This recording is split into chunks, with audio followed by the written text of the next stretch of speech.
Sabda TV. Masalah berikutnya yang harus dibahas adalah kapan kita bersiwak? Kapan kita bersiwak? Ulama berkata, pertama indal wudu, ketika wudu. Ya. Kapan wudunya? Apakah sebelum wudu atau setelah wudu atau di tengah-tengah wudu? Ya, kata ulama, lebih mendekati kebenaran itu ketika sedang berkumur-kumur. Itu boleh. Berkumur-kumur, siwakan.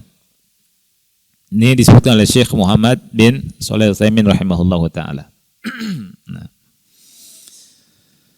Yang kedua, inda shalah. Ketika mau salat. Nah, mau salat, mau berhadapan dengan Allah Subhanahu wa taala, kita bersiwak. Makanya kalau misalkan ada punya alatnya kayu, itu enggak masalah. Taruh di kantong, mau sholat, kita buka, kemudian kita siwakan. Taruh lagi. Gitu. Dan itu enggak jorok. Karena insya Allah hilang itunya, kotorannya kan. Sebagian orang jorok pisan sih. Masa taruh di kantong lagi? Kan gitu. Nah itu insya Allah. Apalagi kalau ada plastiknya kan. Nah, dan itu kita mudah mengamalkan sunnah dari sunnah Rasulullah Sallallahu Alaihi Wasallam. Ya. Nah.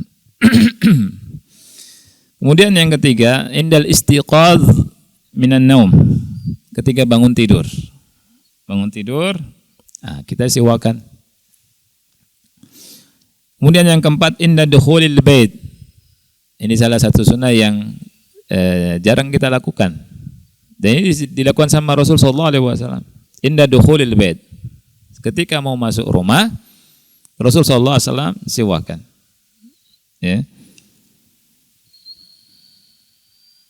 Ini kita bisa bayangkan bagaimana bersihnya Rasulullah sallallahu alaihi wasallam. Ya. Jadi kalau betul-betul orang itu mengamalkan sunnah Rasul sallallahu alaihi wasallam, maka masya Allah bersih. Nah, kemudian yang kelima, inda taghayyuri raihatil fam. Ketika mulut bau, ya berubah. Ya.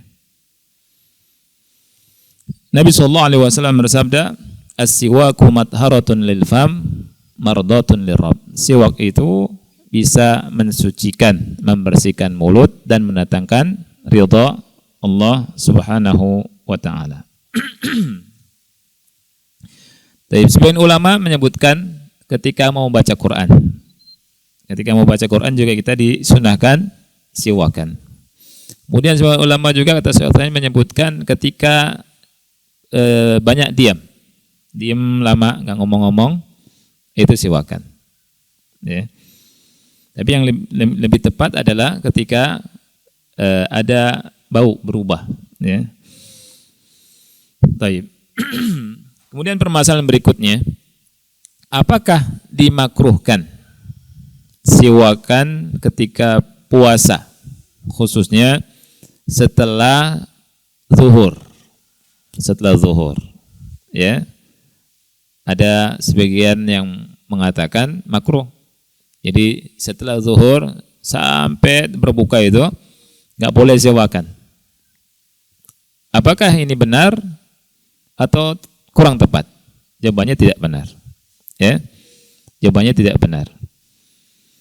Mereka punya hadis, tapi hadisnya dhaif. Hadisnya dhaif. Hadisnya mereka bilang Rasul bersabda, "Idza sumtum fastaku fil ghada wa la tastaku bil ashi." Kalau kalian puasa, kalian boleh bersiwak di pagi hari, tapi kalau di sore hari kalian tidak boleh bersiwak. Ini hadis ini diriwayatkan oleh Daruqutni, tapi hadisnya dhaif, didhaifkan oleh Al-Baihaqi. Nah, jadi kata Syekh Utsaimin rahimahullah, boleh siwakan fi kulli waktin, di waktu kapanpun boleh. Ya. Apalagi misalkan di sore hari bau kan gitu, karena tidak siwakan, ya kita siwakan. Nah ini kita mendapatkan pahala dan mendapatkan ridha Allah Subhanahu wa taala. Kemudian bolehkah siwakan di hadapan manusia? Siwakan, antum siwakan sampingnya kawan antum, kemudian depannya orang, ya. Ini sopan tidak kan itu? Nah, jawabannya adalah boleh. Siwakan ya di samping orang, depan kita orang. Karena apa? Nabi melakukannya sallallahu alaihi wasallam di depan para sahabat. Nabi sallallahu alaihi wasallam siwakan. Gitu. Nah, makanya siwak yang praktis itu yang ud, kayu itu. Ya. Kalau sikat gigi antum pagi kemudian mau tidur, ya. Itu sikat gigi, atau di siang hari enggak masalah, ya. Tapi kalau sikat gigi di depan orang, odolan dulu kan gitu. Ini enggak. Yang praktis saja pakai apa? Pakai siwak ud, ya.